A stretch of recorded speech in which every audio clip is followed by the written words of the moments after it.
If you work in Figma and need to save an image from your design, this quick tutorial is going to show you exactly how to do it the right way. Whether you're exporting a single shape, an icon, a frame, or a complete image asset, Figma makes the process simple once you know where to click. And if this video helps you out, make sure to hit that like button and subscribe for more quick design tutorials just like this.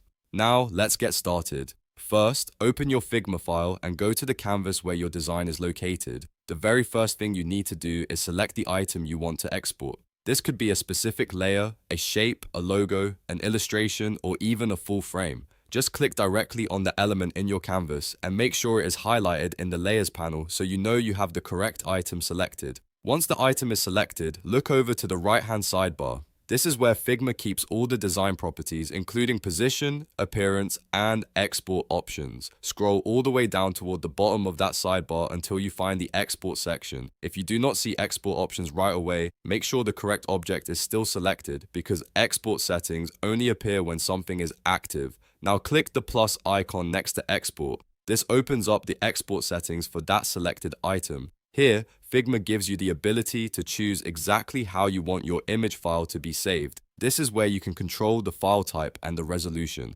which is really important depending on where you plan to use the image. Next, choose your export format. Figma gives you several options, including PNG, JPG, SVG, and PDF. If you want a clean image with transparency support, PNG is usually the best choice. If you're exporting a photo or something with lots of color and you want a smaller file size, JPG may be better. If you're saving vectors, icons, or logos, SVG is often the ideal option. And if you need a document-style export, PDF can be useful too.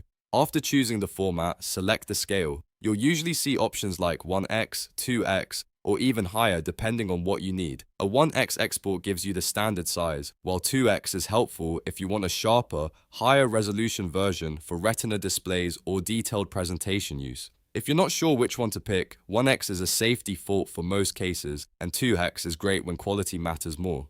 Once your format and scale are set, double check that everything looks correct. Make sure you selected the right object because Figma will export exactly what is highlighted. If needed, you can repeat the process for multiple items one by one. This is especially useful when you're preparing assets for a website, app, presentation, or social media graphics. Now click the export button. Figma will immediately generate the file and download it to your computer. Depending on your browser settings, the file may go straight into your downloads folder or prompt you to choose a location. Either way, once the export is complete, your image is ready to use. And that's it. You now know how to download an image from a Figma design by selecting the item, opening export settings, choosing the right format and scale, and exporting the file to your computer. This is one of those Figma skills that saves a lot of time once you get comfortable with it. If this tutorial helped, please give it a like, subscribe to the channel, and turn on notifications so you never miss another simple design walkthrough. Thanks for watching, and I'll see you in the next one.